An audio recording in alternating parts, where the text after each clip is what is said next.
Facebook লাইভের প্রশ্ন। আচ্ছা, এক রাকাত বিশিষ্ট বিতির নামাজের নিয়ম কি? আল্লাহু আকবার, তারপরে সানা, তারপর আউযুবিল্লাহি মিনাশ শাইতানির রাজিম, বিসমিল্লাহির রহমানির রহিম, তারপর সূরা ফাতিহা, তারপর অন্য সূরা বলে রুকুতে চলে যান। রুকুতে কেটে আল্লাহুম্মা হাদিনি ফীমান হাদাইত ওয়া আফিনি ফীমান আফাইত কুনুত পড়ে সরাসরি সেজদায় চলে যান। এটা এক সূরত। আরেক সূরত হলো সূরা ফাতিহা অন্য সূরার পরে দোয়া কুনুত পড়ে ফেললেন সরাসরি। সূরা ফাতিহা অন্য সূরা শেষ, ইন্না আ'তাইনাকাল কাউসার ফাসাল্লি লিরাব্বিকা ওয়ানহার ইন্না শানিআকা হুয়াল আবতার। তারপর আল্লাহুম্মা হাদিনি ফীমান হাদাইত। আমাদের দেশে যেভাবে রুকুর আগে কুনুত পড়ে এটাও আছে, কাবলাল রুকু ও বাদার রুকু দুইটাই আছে, আনাসের রাওয়ায়াত সহিহ বুখারীতে।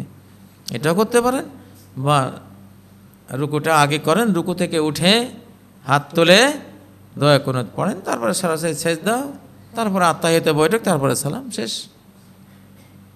এক রাকাত নর্মাল ভিতরে যেভাবে পড়েন এভাবেই, 3 রাকাত ওয়ালা ভিতরে 1 রাকাত যেভাবে, এখানেও একই নিয়ম। ইমামের সাথে 8 রাকাত তারাবি পড়ে চলে আসলে আমার কি কিয়ামুল লাইল হবে?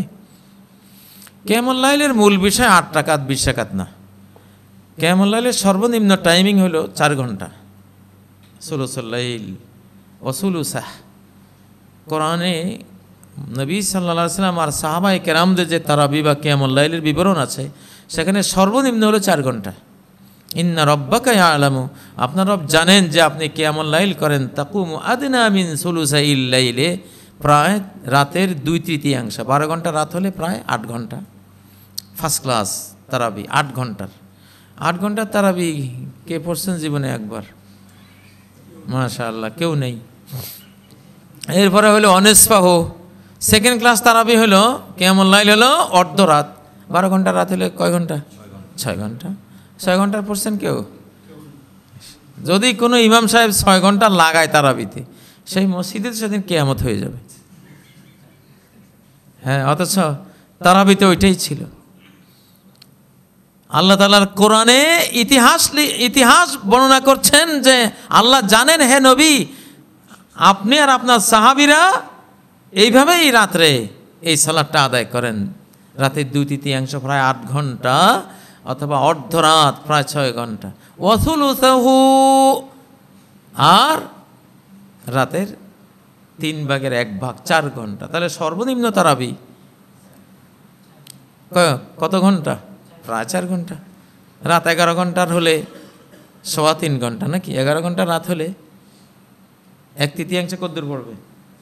3.25 ঘন্টা। কোন মসজিদে 3.25 ঘন্টা? অন্তত থার্ড ক্লাস তারাবিটা হয়। থার্ড ক্লাসেও তো নাই। আশা করি রয়েছি ফার্স্ট ক্লাস পুরস্কারের, কিন্তু বাস্তবে তারাবিরা কোরআনের সাথে মিলাইলে, বাংলাদেশের সব মসজিদের তারাবি কোরআনের সাথে মিলাইলে, কোরআনের যে তারাবির সর্বনিম্ন টাইমিং সুলুসুল লাইল আছে, হ্যাঁ, সর্বোচ্চ দেখা যায় 1 ঘন্টা 20 মিনিট, 1.5 ঘন্টা। আল্লাহু আকবার। বাঙালি খালি রাকাত নিয়ে গন্ডগোলের মধ্যে ফেলাইছে। শয়তানে কয় যে এর সময়ের দিকে নিস না, বিপদ। কারণ সর্বনিম্ন তারাবি যদি এরা 3.5 ঘন্টা লাগাই পড়া শুরু করে, তাহলে তা আমার সমস্যা। কি পরিমাণে আল্লাহওয়ালা হয়ে যাবে এরা, কি পরিমাণে আল্লাহ সন্তুষ্টি পেয়ে যাবে, ওই দিকে নেওয়া যাবে না। রাকাতের গন্ডগোলে লাগাইতে একটা স্কোপ আছে, কারণ 8 রাকাত, 13 রাকাত, 11 রাকাতের কিছু সমস্যা আছে, 20 রাকাত পড়ে। এইটা ফেলাই দে বাঙালিরে, এইটা নিয়ে ওরা ঘোরাফেরা করুক, বুঝেন না? বনি ইসরায়েলের মতো 40 বছর এক মাঠে, সকালে রওনা দেয়, বিকালে দেখে ওই জায়গায়। ওরা মাঠে ঘুরছে, তোমরা তারাবিতে ঘুরো। সেই 2016 সালও গেল, যেখান থেকে রওনা দিয়েছি 17 সালও দেখি ওইটা, ওই 8 রাকাত, ওই 20 রাকাত, ওই ময়দানে তিহের মধ্যে আছে। ইয়াতিহুনা ফিল আরদ। ওরা যেমন বনি ইসরায়েল এক মাঠে শুধু উদ্ভ্রান্তের মতো ঘুরপাক খেয়েছে, বাঙালিরা ওই অবস্থা।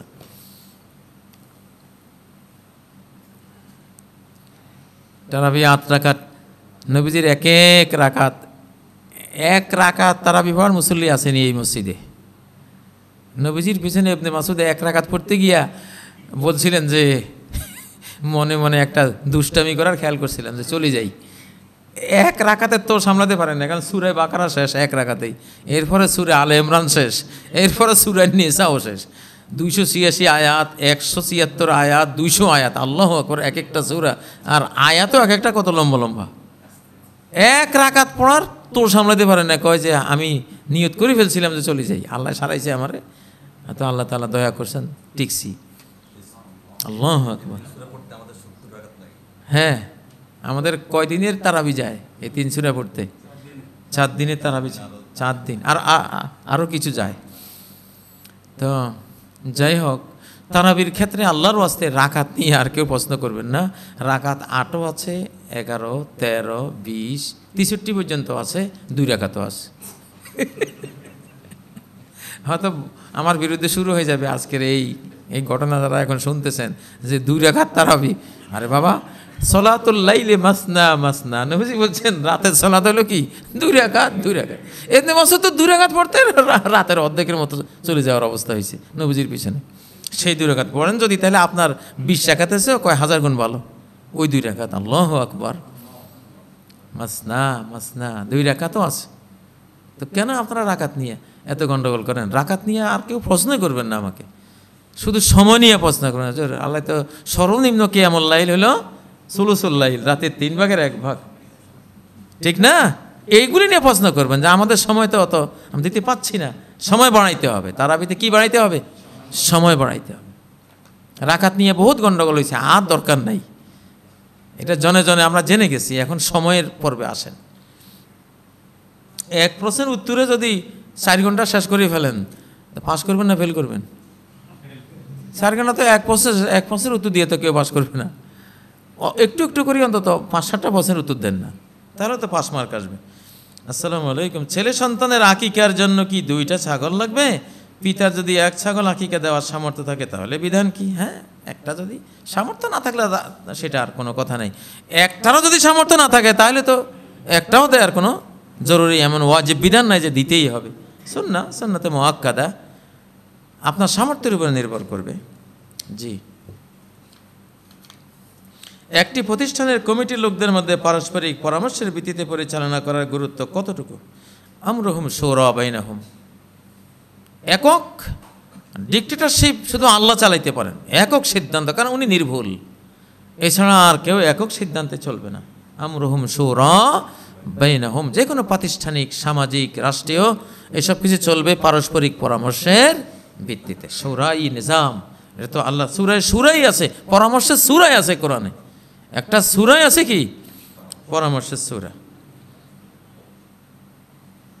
কিন্তু আমরা তো অনেক সূরা বললে আমরা বুঝি সূরা ফিল, সূরা কুরাইশ, সূরা কাউসার, ইখলাস।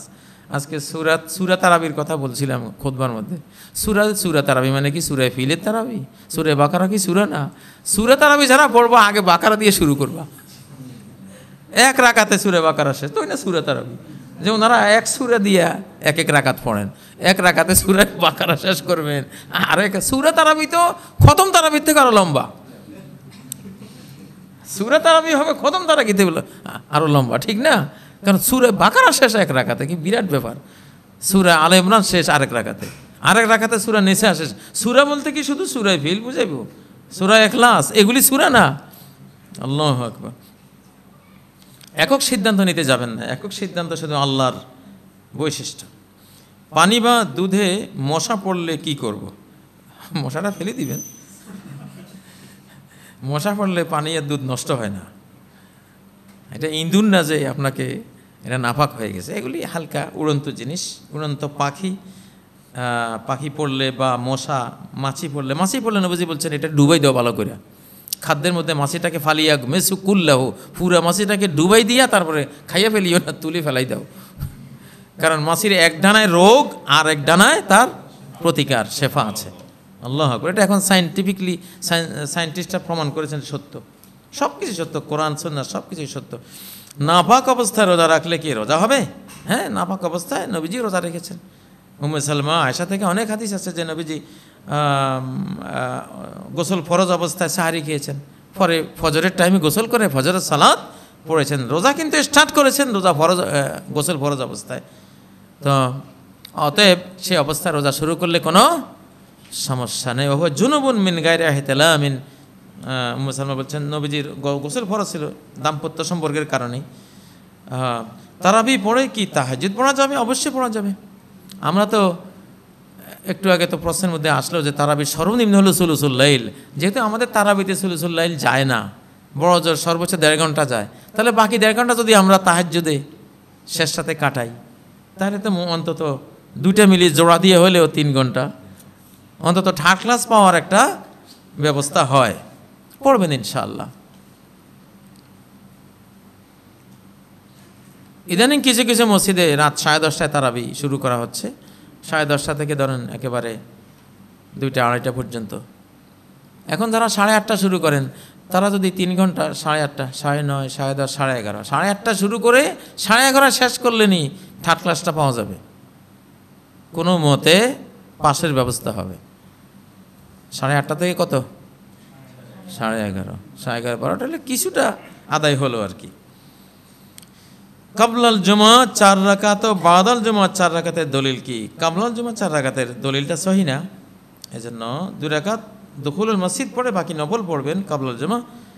আর বাদাল জুমা 4 রাকাতের দলিল আছে, সহি দলিল আছে। ইজা সাল্লা আহাদুকুমুল জুমআ ফালিউসাল্লি বাদাহা 4 রাকাতিন। আলবানী ইরওয়াউল গালিল গ্রন্থে হাদিসটিকে সহি বলেছেন যে কেউ যদি জুমা পড়ে তাহলে তারপরে 4 রাকাত জুমার সুন্নাহ সে পড়বে। 2 রাকাত পড়ারও হাদিস আছে, বাড়িতে গেলে নবী সাল্লাল্লাহু আলাইহি ওয়াসাল্লাম 2 রাকাতও পড়েছেন, এই মর্মেও হাদিস আছে। 2 রাকাত পড়লেও চলবে, 4 রাকাত পড়লেও আরও চলবে। মসজিদ, মাদ্রাসা বা এতিমখানায় কি জাকাতের টাকা দেয়া যাবে? যে মসজিদ, যে মাদ্রাসা, যে এতিমখানা সাধারণ সদকা দিয়ে চলে না, সাধারণ সদকা পায় না, বা সদকা বহির্ভূত হালাল টাকা যেই মসজিদ, মাদ্রাসা, এতিমখানায় নাই, জাকাত ছাড়া কোনো উপায় নাই, ইমামের বেতন চলে না, মুয়াজ্জিনের বেতন চলে না, জামাত ঠিক রাখা যায় না, সেসব মসজিদে দেওয়া, সেসব মাদ্রাসায় দেওয়া যাবে, কিন্তু দেওয়া ঠিক না। এগুলি অন্য মানি দিয়ে, অন্য টাকা দিয়ে চালাতে হবে। ঝগড়া হওয়ার সময় রাগের মাথায় 3 তালাক দিলে তালাক হবে কি? 3 তালাক একসাথে দেওয়া ঠিকও না। 3 তালাক একসাথে দিলে 1 তালাক হওয়ার যে মতটি আছে এটা খুবই স্ট্রং, কোরআন সেটাকে সমর্থন করে। আর তালাকু মাররাতান, তালাক হলো একবার করে দেওয়ার জিনিস। একবারে 3টে দিলেও একবার হওয়ার একটা স্পষ্ট মত আছে, তবে এগুলি লিখে মুফতিদেরকে জিজ্ঞাসা করতে হবে, মাসালা চাইতে হবে। আর রাগের মাথায় প্রচণ্ড ঝগড়া হলে, রাগে অগ্নিশর্মা হয়ে গেলে, হিতাহিত জ্ঞান শূন্য হয়ে গেলে তালাক হয় না।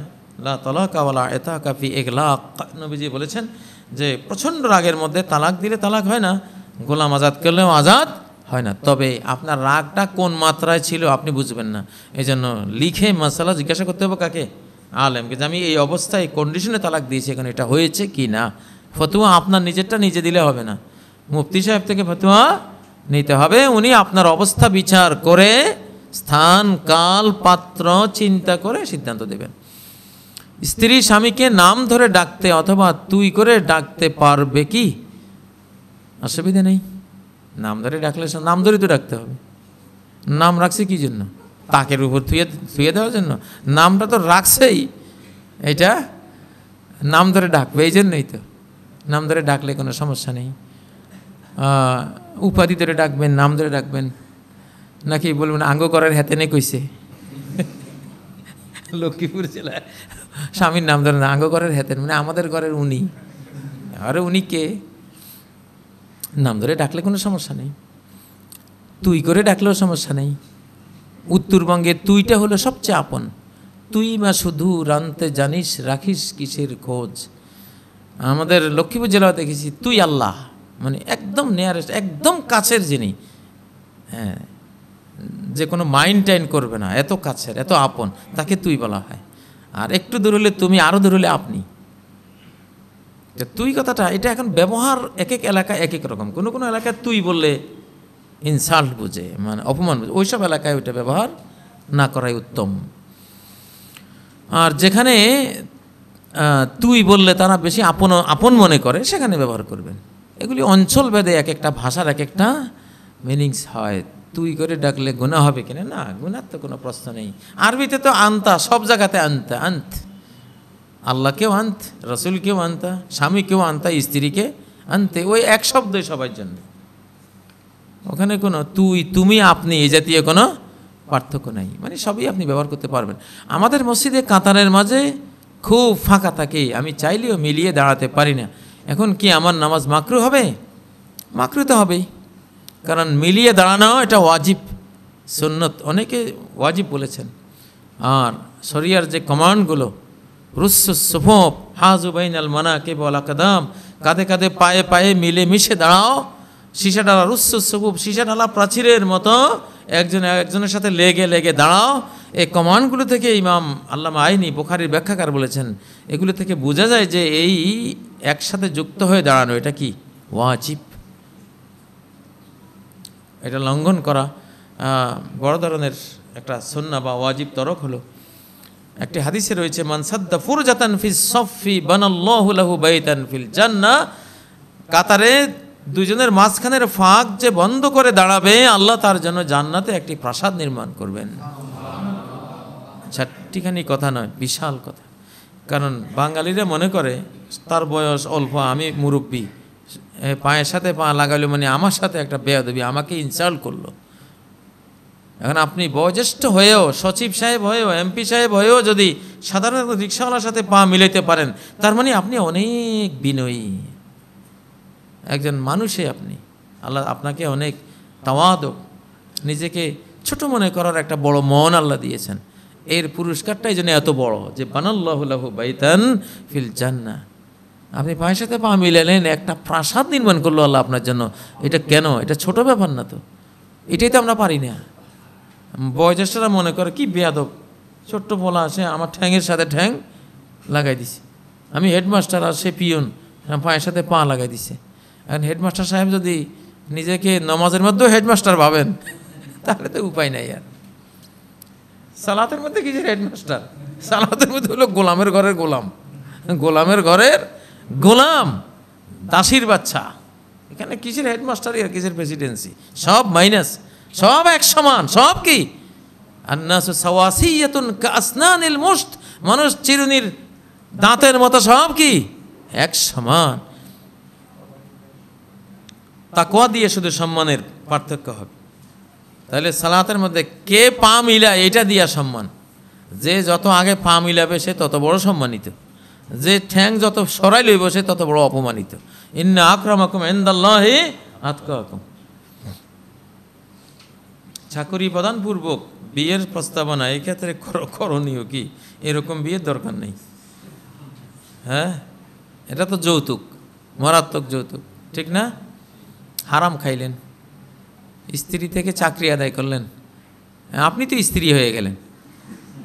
এটা তো মোহরানা নিলেন, তাই না? যে মোহরানা নেয় সেই পুরুষ না স্ত্রী? সেই স্ত্রী। লাআনাল্লাহুল মুতাসাব্বিহিনা মিনার রিজালি বিন নিসা, যারা কোনো কিছুতে পুরুষ হয়েও নারীদের মতো স্বভাব চরিত্র গ্রহণ করে, তাদের উপর আল্লাহ লানত। নাউযুবিল্লাহ। আপনি এখন পুরুষ হয়েও স্ত্রী সাজিয়া মোহরানা খাইলেন, স্ত্রীকে বানালেন পুরুষ, নিজে বললেন স্ত্রী, লানত আসবে না?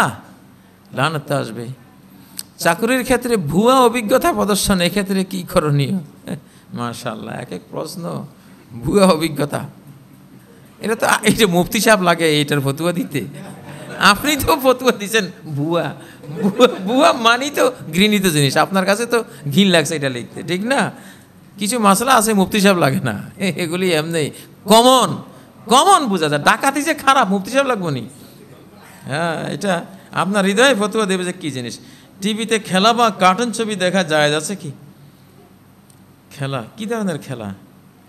আজকাল তো খেলার মধ্যে অনেক হারাম জড়িত থাকে, যে কোনো খেলার ফাঁকে শট করে কবিরা গুনার আয়োজন, ঠিক না?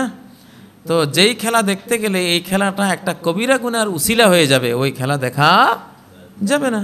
কুল্লু শাইইন ইউতাজাররাউ বিহি ইলা মাহযুরিন ফাহুয়া মাহযুরুন। মূলনীতি, যেই কোনো জিনিস একটা হারামের উপকরণে পরিণত হয়, হারামে পড়ার উসিলা হয়, সেই জিনিস করা যাবে না, দেখা যাবে না। কার্টুন ছবি তো একই অবস্থা, আর কার্টুন ছবি তো মারাত্মক। ইসলামিক কার্টুন ছবি না হলে দেখাই ঠিক না।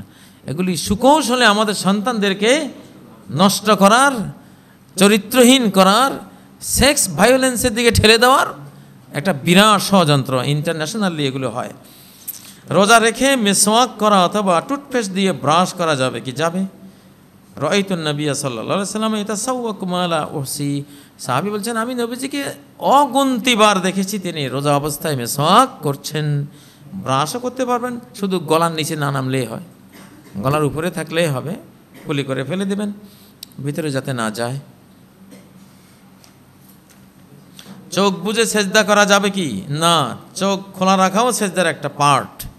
চোখ বন্ধ করে সালাত পড়া ইহুদিদের সালাত, ইহুদিরা পড়ে চোখ বন্ধ করে। অনেকে মনে করে চোখ বন্ধ করলে মনটা একটু বেশি সালাতমুখী হয়। এত দুর্বল মুসল্লি হলে চলবে কেমনে? চোখ খুলে মন রাখতে হবে, মনটা চোখ খোলা অবস্থায় যাতে সালাতে থাকে, সেই ট্রেনিং, সেই যোগ্যতা অর্জন করতে হবে। চোখ বন্ধ করে সালাত পড়ার কোনো সিস্টেম বা সুন্নাহ আমাদের শরীয়তে নাই। রোজা রেখে হাত পা পায়ের নখ কাটা যাবে কি? হাত পায়ের নখ কাটার সাথে রোজার কোনো ভাঙ্গা গড়ার সম্পর্ক নেই, কাটতে পারবেন। জিন কি মানুষের রূপ ধারণ করতে পারে? হ্যাঁ, জিনেরা মানবীর রূপ ধারণ করতে পারে। মেয়ে জিন যেগুলো, ওগুলো মহিলাদের ছবি ধরে। পুরুষ জিন যারা, ওরা পুরুষদের ছবি ধরে। ফেরেশতারাও ছবি ধরতে পারে। যে কোনো প্রাণীর আকৃতি ধারণ করার ক্ষমতা ফেরেশতাদেরও আছে। ইয়াতাশাক্কাল বিআশকালিন মুখতালিফা, বিভিন্ন আকার তারা ধারণ করতে পারে। তবে ফেরেশতার জিনের পার্থক্য হলো, ফেরেশতারা সুন্দর আকৃতি ছাড়া কোনো আকৃতি ধরে না, পবিত্র ছাড়া অপবিত্রের আকৃতি ধরে না। আর জিনেরা ভালো মন্দ সব কিছুর আকৃতি ধরে, পাক না পাক সব কিছু। কুকুর হতে পারে, শিয়াল হয়ে আসতে পারে, পোকামাকড় হয়ে আসতে পারে, সাপ হয়ে আসতে পারে, হ্যাঁ, মানুষ হয়ে আসতে পারে, বাঘ ভাল্লুক, কত কিছু হতে পারে। এগুলি জিনেরা বিভিন্ন আকৃতি ধরার ক্ষমতা আল্লাহ ওদেরকে দিয়েছেন। জিন জগৎ, অদৃশ্য জিন জগৎ মানুষকে অনেক বিভ্রান্ত করে, অনেক ক্ষতি করে মানুষের। অধিকাংশ মানুষ আছে জিন পূজা করে। এলাকায় যদি শুনে যে অমুকের কাছে জিন আসে, তোই তো সর্বনাশ। যত এলমুল গাইব, গাইবি এলেম সব তার কাছে। কারো সাইকেল একটা হারাইলে দৌড় দিবে যে ও জিনে জানে। শিরকি আকবার। জিনেরা কোনো গায়েব জানে না। সুলাইমান আলাইহিস সালাম মৃত্যুবরণ করে জিনদের সামনে দাঁড়িয়েছিল, জিনরা কেউ জানেনি। সূরা সাবার মধ্যে স্পষ্ট আছে, ফালাম্মা খাররা তাবায়্যানাতিল জিন্নু আল্লাহু কানু ইয়ালামুনাল গায়বা মা লাবিসু ফিল আযাবিল মুহিন। সুলাইমান যখন উই পোকা ওনার লাঠি খেয়ে ফেলার কারণে যখন পড়ে গেল, কাত হয়ে পড়ে গেল লাশটা, তখন জিনদের কাছে ক্লিয়ার হলো, যদি তারা গায়েব জানতো এই গাদার খাটনি খাটতে হতো না, এই আযাবে মুহিন লাঞ্ছনাকর শাস্তির মধ্যে পড়ে থাকতে হতো না। বাইতুল মুকাদ্দাসের মসজিদ নির্মাণ করতেছিল বিরাট পরিশ্রম করে, কিন্তু সুলাইমানের ভয়ে তারা এটা করতেছিল। উনি দাঁড়িয়ে আছেন, আসলে উনি মরে গেছেন, কিন্তু ওরা সামনের মরা মানুষটার মৃত্যু সম্বন্ধে অবহিত হয় নাই, আর দূরের কি জানবে তারা? জিনরা কোনো গায়েব জানে না, এটা মিথ্যাচার। বাংলাদেশে কোনো সুদমুক্ত ব্যাংক আছে কিনা? থাকলে কিভাবে? ইসলামী ব্যাংক সুদমুক্ত কিনা? হ্যাঁ, ইসলামী ব্যাংক তো সুদমুক্ত। আগে কিছুটা সুদ ঢুকে পড়তো, সেটা ওনারা চ্যারিটিতে বিভিন্ন ভালো কাজে দান করতেন, ক্লায়েন্টদেরকে দিতেন না, গ্রাহকদেরকে দিতেন না। এখন বাংলাদেশ ব্যাংক থেকে একটা মানে আইন পাশ করে দিয়ে দেওয়া হয়েছে, ছাড়পত্র দিয়েছে যে ইসলামী ব্যাংকিং যারা করবে তারা কোনো সুদের সাথে জড়িত হতে হবে না, পারবে না, সুদমুক্ত ইনশাআল্লাহ। অফিসাররা যদি ভুল না করে, যারা লেনদেনগুলো করে ইসলামী ব্যাংকে, তাদের সাথে আপনারা ঠিকঠাক মতো বোঝাপড়া করে নেবেন। ওখানে সুদের কোনো সিস্টেম নাই ইসলামী ব্যাংকিংয়ের ভেতরে। 10টার মতো ব্যাংক আছে, যেমন ইসলামিক ব্যাংক বাংলাদেশ লিমিটেড, আল আরাফা ব্যাংক, শাহজালাল ব্যাংক, এই জাতীয় 10টা ব্যাংক আছে, এগুলো ইসলামিক লেনদেন করে, তাদের সাথে লেনদেন করবেন ইনশাআল্লাহ। ভিতরে নামাজ 1 রাকাত পড়া যাবে কিনা, কিভাবে আদায় করব? একটু আগে তো বললাম, ওটা উত্তর হয়ে গেছে। নামাজের ক্ষেত্রে হাত কোথায় বাঁধবো? সূরা ফাতিহার পর আমিন জোরে বলবো না আস্তে বলবো? রুকুতে যাবার আগে হাত উঠাবো? এগুলো বিভিন্ন রকমের অপশন আছে, বুঝ আছে। একই হাদিসকে কেন্দ্র করে 2-3 রকমের বুঝ আছে। হাত বাঁধার ক্ষেত্রেও বুকে আছে, নাভির উপরে আছে, নাভির নিচে হাত বাঁধার সিস্টেম আছে। এক এক দল এক একটা গ্রহণ করেছেন। বুকে হাত বাঁধাকে একদল ওলামায়ে কেরাম অনেক সহিহ দেখেছি, সহিহ বুকে হাত বাঁধতে পারেন। তারপরে নাভির উপরে একটা হাসান রেওয়ায়েত, হাসান পর্যায়ে মানে গ্রহণযোগ্য। নাভির নিষ্ঠা নিয়ে বিতর্ক আছে, কেউ দুর্বল বলেছেন, কেউ আবার সহি বলার চেষ্টা করেছেন। যাই হোক, এগুলো নিয়ে কোনো বিতর্ক নাই, এগুলো নিয়ে কোনো বিতর্ক নাই, বিতর্ক করবেন না। যেটা বেশি সহি আপনার কাছে আপনার গবেষণায় আসবে সেটা আমল করেন, ইনশাআল্লাহ আল্লাহ তাআলা সওয়াব দেবেন। তাহাজ্জুদ, তারপরে সূরা ফাতিহার পর আমিন জোরে বলার হাদিস খুব স্ট্রং, জোরে বলতে পারেন। আবার আস্তে বলাকেও অনেক মাযহাবের ইমামরা তারা গ্রহণ করেছেন। আস্তে বলার পক্ষের চেয়ে জোরে বলার পক্ষে দলিল বেশি, কিন্তু যেহেতু বাংলাদেশে আস্তে বলার মানুষ বেশি, এই জন্য এগুলো নিয়ে কোনো রকমের মসজিদে ফিতনা তৈরি করা যাবে না। আগে মানুষকে শেখান, জানান যে জোরে বলার মধ্যে কোনো সমস্যা নেই, বরং এটাই বেশি রিকমেন্ডেড শরিয়ার মাধ্যমে পরিবেশ তৈরি করে তারপর আমল করতে থাকেন। রুকুতে যাবার আগে হাত উঠানো যাবে, রাফল ইয়াদাইন, এটা সহি 56 জন সাহাবীর রওয়ায়াত থেকে এটা পাওয়া গেছে যে নবীজি রুকুতে যাওয়ার আগে রাফল ইয়াদাইন করতেন, রুকু থেকে ওঠার পরেও রাফল ইয়াদাইন করতেন। হানাফি মাযহাবের উলামাদের একদল বলেছেন এটা মানসুখ হয়ে গেছে। যাই হোক, এটা ওনাদের বুঝ, ওনারা আমল করুক, করতে দেন। আপনারা যদি সহি মনে করেন এটাকে, সহি তো ওলামারা বলেছেন আপনারা আমল করতে পারেন, তবে এই ক্ষেত্রেও কোনো ফিতনা ফাসাদ, 3 আমল নিয়ে কোনো ফিতনা করবেন না। যে 3টার উপরে এখন বুনিয়াল ইসলাম ও আলা সালাস, বাংলাদেশে 3 স্তম্ভের উপরে ইসলাম কায়েম করা হয়েছে।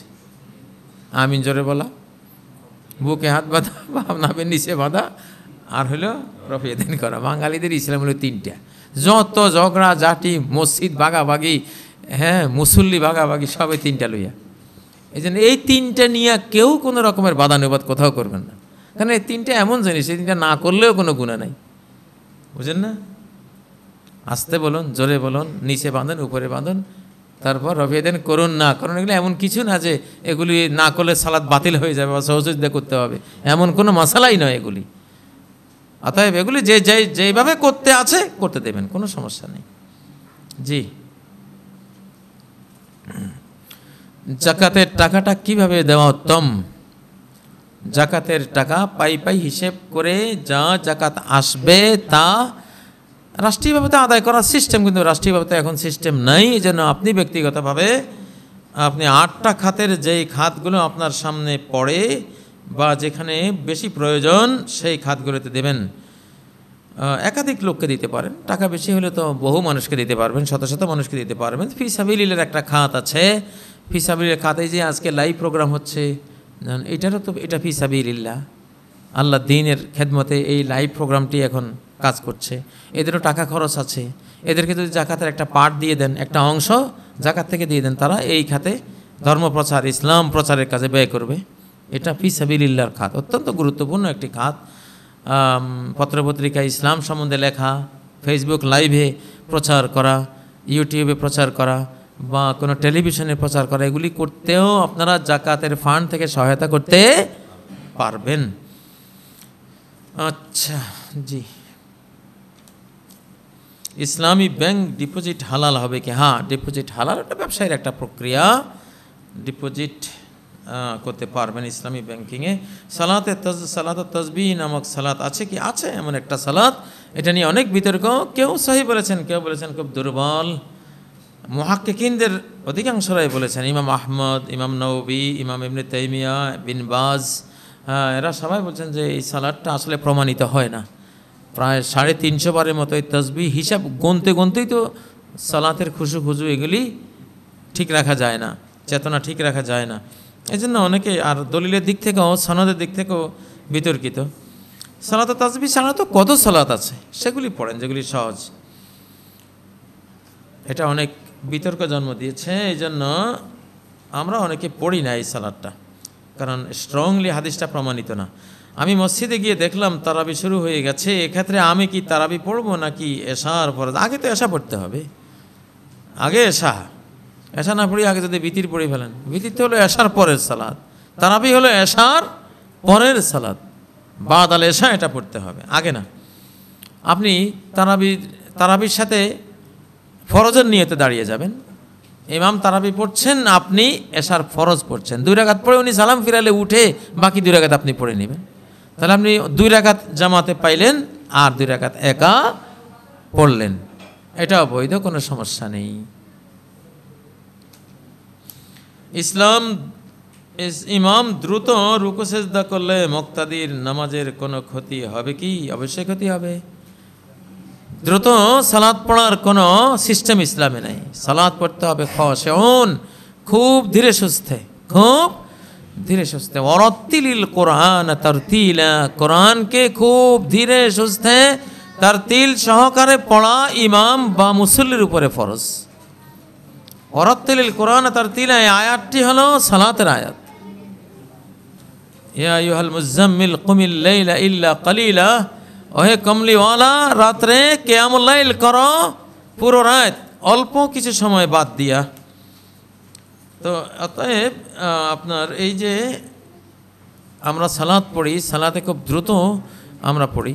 নবী সাল্লাল্লাহু আলাইহি সাল্লামের সামনে এসে এক আরবের গ্রামীণ ব্যক্তি দ্রুত সালাত পড়ল, রুকু সেজদা ঠিকমতো আদায় করলো না। নবীজি তাকে, সে যখন নবীজিকে সালাম করলো এসে, তিনি বললেন এর যে ফাসল্লি ফাইন্নাকা লাম তুসাল্লি, ফিরে যাও আবার সালাত আদায় করো, তুমি সালাতে পড়ো নি, তুমি যেটা পড়ছো এটা কোনো সালাতই হয়নি। একবার দুবার ফেরত দেওয়ার পরে ওই সাহাবী পরে বলেন, ইয়া রাসূলুল্লাহ, আমি তো ইচ্ছে সুন্দর সালাত পড়তে পারি না, আপনি আমাকে বলে দেন যে আমি কিভাবে ইচ্ছে সুন্দর সালাত পড়ব। জি, অতএব দ্রুত পড়ার কোনো সুযোগ নেই। কোরআন তেলাওয়াত অবস্থায় সালাম দিলে সালামের উত্তর দেওয়া যাবে কি? হ্যাঁ, এক ফাঁকে উত্তর দিয়ে নেবেন। সালাতের মধ্যেও তো সালাম পেরে উত্তর দিতে পারবেন, হাতের ইশারায় উত্তর দিতে পারবেন। ঈদের নামাজের পর সম্মিলিত দোয়া করা যাবে? ঈদের নামাজের পর কোনো সম্মিলিত দোয়া সিস্টেম নাই। ঈদের নামাজের পর কোলাকুলি করা কি বিদআত? ঈদের নামাজের পর যারা বিদেশ থেকে আসছে তাদের সাথে কোলাকুলি করা যাবে। যারা একই এলাকায় রয়েছেন, বিদেশ থেকে আসেননি, দূর থেকে আসেননি, তারা মুসাফা করলে চলবে। এটা হাদিস রয়েছে আলবানীর সিলসিলা সহিহার মধ্যে, কানা আসহাবু রাসূলিল্লাহ সাল্লাল্লাহু আলাইহি ওয়াসাল্লাম ইজা তালাকাউ তাসাফাহু ওয়া ইজা কাদিমু মিন সাফারিন তাআনাকু। সাহাবায়ে কেরাম যখন পরস্পর মিলিত হতেন দেখা সাক্ষাতে তখন মুসাফা করতেন, আর দূর থেকে যখন সফর থেকে আসতেন তখন মুআনাকা করতেন। সরকারি প্রতিষ্ঠানগুলোতে কিছু জাতীয় অনুষ্ঠান পালন করতে হয় যা শিরক ও বিদআত যুক্ত। সরকারি চাকরিজীবী হিসাবে আমাদের কি করা উচিত? ফাত্তাকুল্লাহ মাস্তাতাতুম, যথাসাধ্য তাকওয়ার উপরে থাকতে হবে। যেটুকু না করলেই নয়, মন ঠিক রেখে উপরে উপরে সেটা করবেন, কিন্তু মনের ভিতরে জায়গা দেবেন না। মনের দিক থেকে প্রসন্নভাবে গ্রহণ করলে মহাবিপদ হবে। আল্লাহ বলেছেন, ইল্লা মান উকরিহা ওয়া কলবুহু মুতমাইন্নুম বিল ঈমান, কোনো গরিত কাজ কেউ বাধ্য হয়ে করতে পারেন, কিন্তু হৃদয়টা স্ট্রংলি ঈমানের উপর স্থির থাকতে হবে। ওই শিরকি ওই বেদাতি কাজের জন্য যদি মনও দিয়ে দেন, মনের দিক থেকে গ্রহণ করে নেন, তাহলে মহাপাপে পড়বেন। আল্লাহ তাআলা হেফাজত করুন। আমি যদি জামাতের শেষ রাকাত পাই তাহলে বাকি 3 রাকাত বা 2 রাকাত,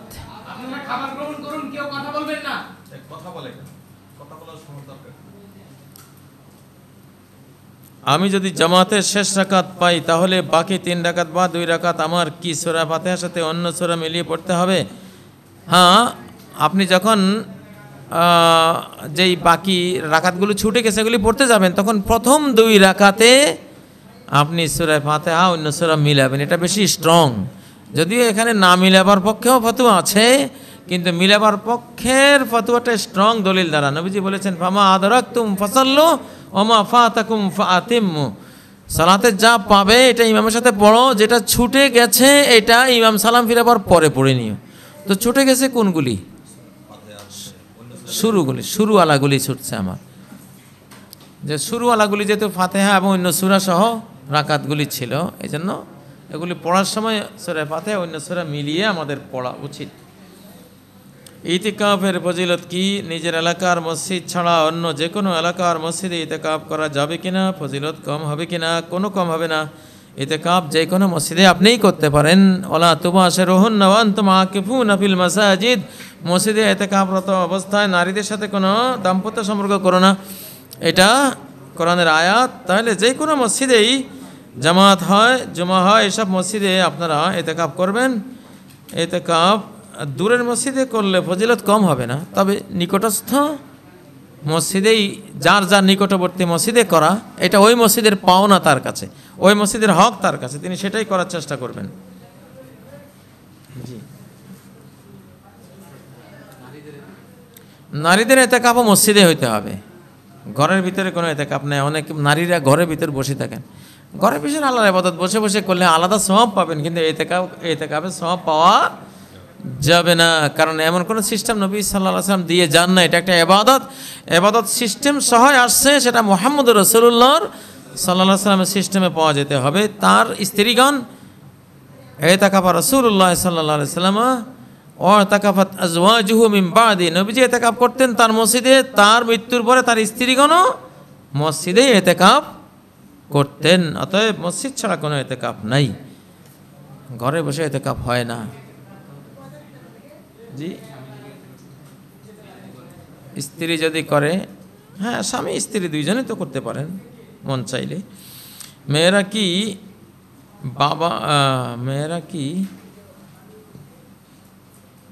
কি বাবার কবর দেখার জন্য কবরস্থানের মধ্যে প্রবেশ করতে পারবে? দেখার জন্য যেতে পারে, কিন্তু জিয়ারত মেয়েদের জন্য না করাই উত্তম। জীবনে এক দুবার হলে সেটা ভিন্ন, কিন্তু এটাকে কোনো সিস্টেমে নিয়মে পরিণত করতে মেয়েরা পারবে না। লাআনাল্লাহু যাওয়ারাতিল কুবুর, যারা কবর জিয়ারতকারী নারী তাদের উপরে আল্লাহ লানত। লাআনাল্লাহু যায়রাতিল কুবুর, কবর জিয়ারতকারী নারীদের উপরে আল্লাহ লানত, মারাত্মক একটা জিনিস। অতএব তারা কবরে যাবেন না। মুসলমান নামে মাত্র, জীবন আচারের সাথে ধর্মের কোনো যোগ নেই। অবশেষে আল্লাহর করুণায় দ্বীনের সঠিক বুঝ পাওয়ার পর সে বুঝতে পারলো যে তার বিয়ে, সংসার, সন্তানাদি সবই ভুলের উপর দণ্ডমান। সে অবস্থায় তার মুক্তির উপায় আছে কি? আল্লাহর কাছে ক্ষমা চাইবে। এখন তার সংশোধনের কোনো সুযোগ নাই, এখন আল্লাহর কাছে ক্ষমা চাইবে যে আল্লাহ তাআলা এগুলি মাফ করে দেন, যে ভুল করেছি, হ্যাঁ এই ভুলগুলি ক্ষমা করে নেবেন। আর যদি জাগতিক কোনো সিস্টেমের সংশোধনের বিষয় থাকে তাহলে সেটা আলেমদের থেকে প্রশ্ন করে জেনে নিয়ে আমল করবেন, সংশোধন করে নেবেন। আল্লাহ তৌফিক দান করুন। কোনো ব্যক্তি যদি ফরজ নামাজের আগে 2 অথবা 4 রাকাত সুন্নত নামাজ আদায় করে, এরই মধ্যে যদি ফরজ নামাজ শুরু হয়ে যায়, তবে সে ব্যক্তি কি সুন্নত নামাজ ছেড়ে দিবে? অবশ্যই ছেড়ে দিবে। লা সালাতা এজা উকিমাতিস সালাহ ফালা সালাতা ইল্লাল মাকতুবা, যখন ইকামত হয়ে যায় তখন ফরজ ছাড়া আর কোনো সালাত পড়া যাবে না। এখন সুন্নত হোক, ফজরের সুন্নত হোক, জোহরের সুন্নত হোক, যেই কোনো সালাতের সুন্নত হোক, এটা ছেড়ে দিতে হবে। মোবাইলের মাধ্যমে সূরা ইয়াসিন অথবা অন্য কোনো সূরা তেলাওয়াত শোনা হয় এবং নিজে নিজে উচ্চারণ করে পড়ে, তাহলে কি কোরআন তেলাওয়াতের সওয়াব পাবে? অবশ্যই পাবে, যেহেতু তেলাওয়াতের একটা অংশ এই যুগের জন্য সওয়াব পাবে। তবে নিজে কোরআন দেখে দেখে পড়লে ওটা বেশি উত্তম। যদি কোনো ব্যক্তি কোরআন তেলাওয়াত করে এমন অবস্থায় ছোট বাচ্চারা তার কাছে এসে প্রস্রাব করে দেয়, তাহলে তার কি করা উচিত? প্রস্রাব করে দিলে তার তো কোনো সমস্যা নেই, সে তো আর প্রস্রাব করে নাই, প্রস্রাব সে করলে না সমস্যা। কারণ বাচ্চা প্রস্রাব করছে, এটা পরিষ্কার করবে, ধুয়ে মুছে দেবে, তাহলে তো জায়গা পাক হয়ে গেল। আর তার শরীরে বাচ্চার পেশাব লেগে গেলেও সমস্যা নেই, তেলাওয়াত বাতিল হয়ে যাবে না, ওটা ধুয়ে পরিষ্কার করে নেবে। আমাদের এলাকায় অধিকাংশ মানুষ একে অপরের গীবতে ব্যস্ত, সেক্ষেত্রে কি করা যায়? এরা গরুর গোস্ত খায় না রমজানের দিনের বেলায়, কিন্তু মানুষের গোস্ত খায়, বুঝেন না? এরা হলো বড় রোজা ভঙ্গকারী। দুইটা জিনিস, মিথ্যার গীবত থেকে যে রোজাকে সেভ করলো না, তার রোজা নাই। মিথ্যার গীবত থেকে যে রোজাকে সেভ করলো, তার রোজা সেভ থাকলো। সাহাবায়ে কেরামদের সমাজে এই উক্তিটা প্রচলিত ছিল, খাসলাতান মান সালেমা মিনহুমা সালেমা লাহু সাওমু। দুটো জিনিস থেকে যে নিরাপদ থাকলো, তার সিয়ামও নিরাপদ থাকলো। সেটা হলো এই গীবত, শিকায়েত, মিথ্যা অভিযোগ, এগুলো। আমাদের মসজিদে খুতবারত অবস্থায় মসজিদের উন্নয়নের জন্য টাকা কালেক্ট করা হয়, এখন আবার ইফতারির জন্য টাকা কালেক্ট করা হয়।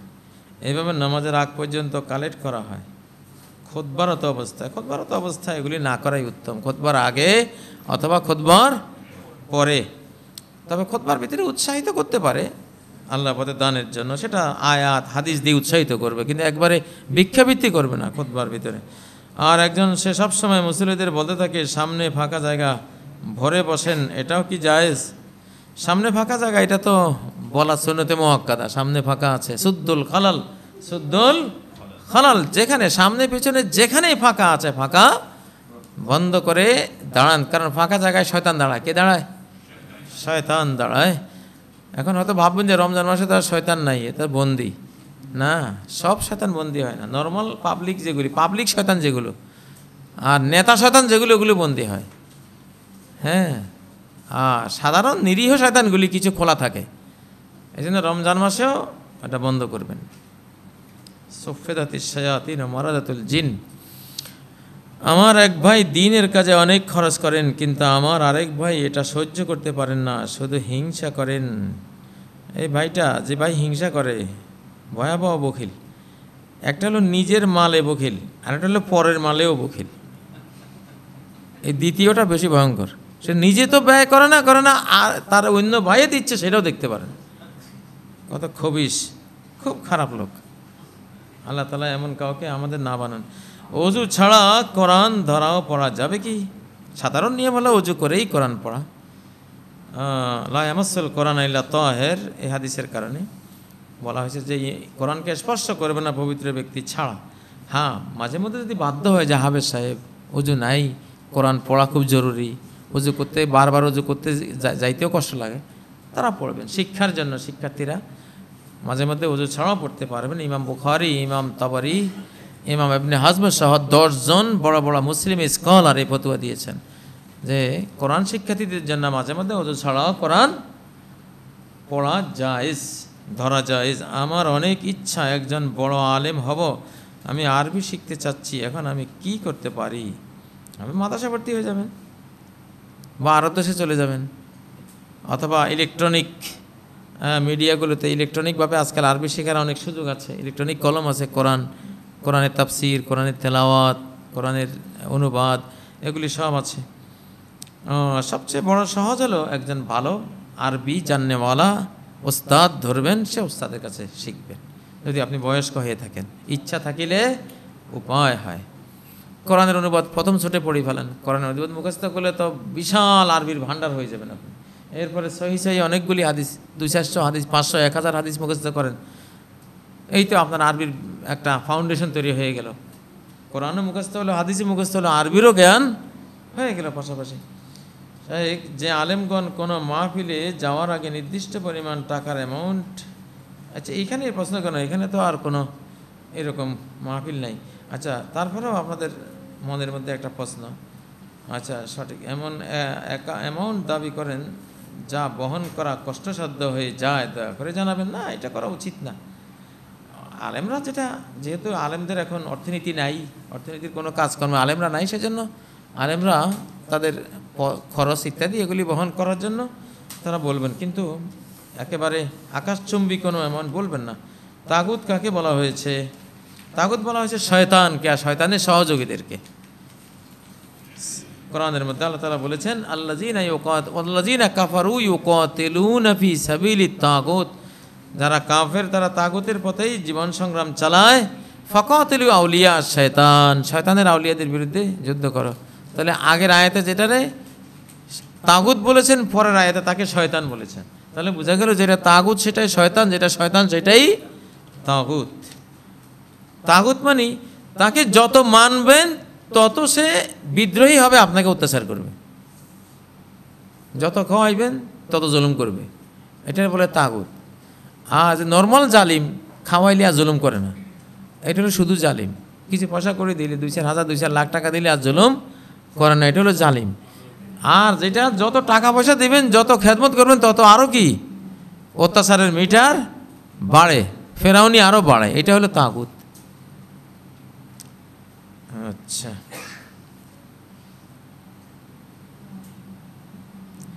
আমি IRABD-কে ডোনেট করতে চাই, কিভাবে করব? আমাদের IRABD-র আমাদের যেই রূপকার জনাব রেদওয়ান ভাই আছেন, এই যে তরুণ রেদওয়ান ভাইয়ের কাছে জমা দেবেন ইনশাআল্লাহ। আমি কি ইমামের সাথেই সালাম ফিরাবো? ইমামের পরে পরে ফিরান, এটা বেশি উত্তম। ইমাম আসসালামু আলাইকুম রহমতুল্লাহ, আসসালামু আলাইকুম রহমতুল্লাহ বলার পরে আপনি শুরু করবেন, কিন্তু সাথে সাথে দেওয়া জায়েজ আছে, দুইটাই বৈধ। আমার এক স্যার আছেন নাস্তিক মনা, তিনি বলেন টাকনুর উপর কাপড় রাখতে হবে, এর কোরআন হাদিসে কোনো দলিল নেই, প্লিজ দয়া করে এর দলিলটা জানাবেন। উনি নাস্তিক, তো উনি দলিল পাইবেন কই? উনি তো আল্লাহরে পান নাই, উনি টাকনুর দলিল পাইবে? উনি এত বড় সর্বশক্তিমান আল্লাহ, অনন্ত অসীম আল্লাহকে যে পায় না, এর ছোট মাসলা পাইবে কইবে? বুঝেন না? হিমালয় পাড়া দেখেন, সুই দেখবে কোথেকে? তা আপনারা নাস্তিক স্যারকে বলেন যে এটা বুখারী, মুসলিম, তিরমিজি, নাসাইর হাদিসের মধ্যে এসছে। হ্যাঁ, আল মুসবিলু ইজারা মান জাররা ইজারাহু খুয়ালা দাখালান নার। যে ব্যক্তি অহংকার বসে টাকনুর নিচে কাপড় ঝুলাবে, সে জাহান্নামে যাবে। অন্য রাওয়াতে এসে আল্লাহ তার দিকে তাকাবেন না, কথা বলবেন না, পবিত্র করবেন না, তার জন্য যন্ত্রণাদায়ক শাস্তি নির্ধারণ করে রেখেছেন। ভয়ঙ্কর জিনিস। টয়লেটে থাকা অবস্থায় হাঁচি আসলে আলহামদুলিল্লাহ বলবো কি? তখন বলবেন না, টয়লেট থেকে বেরিয়ে তারপরে ওযু করে বা তায়াম্মুম করে তারপরে বলবেন আল্লাহর নাম নিয়ে। আল্লাহর নাম নিতে ওযু বা তায়াম্মুম উত্তম। নবীজিকে পেশাবরত অবস্থায় এক লোক সালাম দিলে পরে তিনি উত্তর নেন নাই, পরে উঠে ওয়ালে তায়াম্মুম করে ওয়ালাইকুম আসসালাম ওয়া রাহমাতুল্লাহ জবাব দিয়েছিলেন। অতএব বোঝা গেল এইসব অবস্থায় আল্লাহর নাম নেওয়া যাবে না, আল্লাহর নামের অপমান অসম্মান হয়। সহিহ আল বুখারী সহ অন্যান্য গ্রন্থে একটি হাদিস অনুযায়ী কোনো বেগানা নারীর প্রতি দৃষ্টি দেওয়া, চোখের জিনা, অশ্লীল কথাবার্তা বলা, জিহ্বার জিনা, ব্যভিচারের উদ্দেশ্য হেঁটে যাওয়া, পায়ের জিনা, খারাপ কথা শোনা, কানের জিনা, আর জিনার কল্পনা করাও আকাঙ্ক্ষা করা মনের জিনা। এই হাদিস অনুযায়ী মনের জিনা কি শারীরিকভাবে জিনা করার সমকক্ষ? মনের না, শারীরিকভাবে জিনা করা ওটা ভয়ঙ্কর, ওটা সর্বোচ্চ জিনা, সবচেয়ে খারাপ। আর মনের মধ্যে জিনা থাকলে ওটা ইস্তেগফার, তওবা করলে আল্লাহ সেটা ক্ষমা করবেন। অন্তরে যাতে জিনার প্রবণতা না থাকে, হৃদয়কে যাতে আল্লাহ পবিত্র করে দেন। আমি একটি ফ্ল্যাট বাড়ি ক্রয় করেছি, বিক্রেতা এখনও আমার নিকট টাকা পাওনা আছে। তাছাড়া উক্ত ফ্ল্যাটটি রেজিস্ট্রি করতে অনেক টাকার প্রয়োজন। রেজিস্ট্রির জন্য খরচের টাকা জোগাড় করাও আমার জন্য কষ্ট হচ্ছে, তাই সময় মতো রেজিস্ট্রি করতে পারছি না। আর রেজিস্ট্রির টাকা সরকারের নিকট আমি দেয় না, অতএব ফ্ল্যাটটি বিক্রেতার নিকট আমি কিছু টাকার জন্য ঋণী। আবার অন্যদিকে রেজিস্ট্রি খরচের জন্য সরকারের কাছে আমি দেনাদার। এখন জাকাতের হিসাব আমার জন্য কিভাবে নির্ধারিত হবে? ফ্ল্যাট বাড়ি ক্রয় করেছেন কি এটা বিক্রি করে ব্যবসা করবেন এই জন্য, না নিজে থাকবেন এই জন্য? যদি নিজে থাকার জন্য এটা ক্রয় করেন তাহলে কোনো জাকাত নেই, থাকার বাইরের উপরে কোনো জাকাত নাই। আর যদি ফ্ল্যাট কিনেছেন, ফ্ল্যাট ব্যবসায়ী হন, আপনি ফ্ল্যাট ব্যবসায়ী হন, তাহলে যত ঋণী হন না কেন, ফ্ল্যাটের মূল্য নির্ধারণ করে জাকাত দিতে হবে। ধরুন একটা ফ্ল্যাট আপনি কিনেছেন, নিয়ত হলো এটা আপনি 1 কোটি টাকা দিয়ে কিনলেন, 1 কোটি 20 লাখ টাকা বিক্রি করবেন। আপনি ফ্ল্যাট কেনা বেচা করেন, তাহলে এটা আপনার ব্যবসায়িক পণ্য, এটা আপনার ব্যবসায়িক পণ্য, এটার উপরে জাকাত আসবে। ঋণী হলে ঋণের যে কিস্তিটা এবছর শোধ করবেন, ধরুন 10 লক্ষ টাকা ঋণী, 2 লাখ টাকার একটা কিস্তি দিবেন, তাহলে এই 2 লাখ টাকা শুধু জাকাত মুক্ত থাকবে, আর 8 লক্ষ টাকা আপনার মালের মধ্যে হিসাব করে জাকাত বের করতে হবে। সর্বশেষ প্রশ্ন মনে হয় যে না, চুক্তি অনুযায়ী বৈধ ব্যবসা করলে মুনাফা অধিক হলে সবাইকে দেওয়ার পর প্রতিষ্ঠানের প্রধান বেশি মুনাফা নিলে জায়েজ হবে কিনা? চুক্তি অনুযায়ী বৈধ ব্যবসা করলে মুনাফা অধিক, সেটা বলে নিতে হবে। মুনাফা যেই যাই নেন সেটা চুক্তির মধ্যে থাকতে হবে যে যিনি পরিচালক ব্যবসা বেশি হলে উনি এত % পর্যন্ত নিতে পারবেন। সবার ওপিনিয়ন নিতে হবে, তারপরে নেবেন। আপনি বড় হুজুর দেখে আপনি নিজে নিজে সব বেশি বেশি নিয়ে যাবেন, এটা হবে না, কারণ এখানে শরিকানা আছে। এই জন্য ফিতরা কি টাকা দিয়ে দেব নাকি খাবার দিয়ে দেব? ফিতরা খাবার দিয়ে দেয়াই নবীজির সুন্নাহ।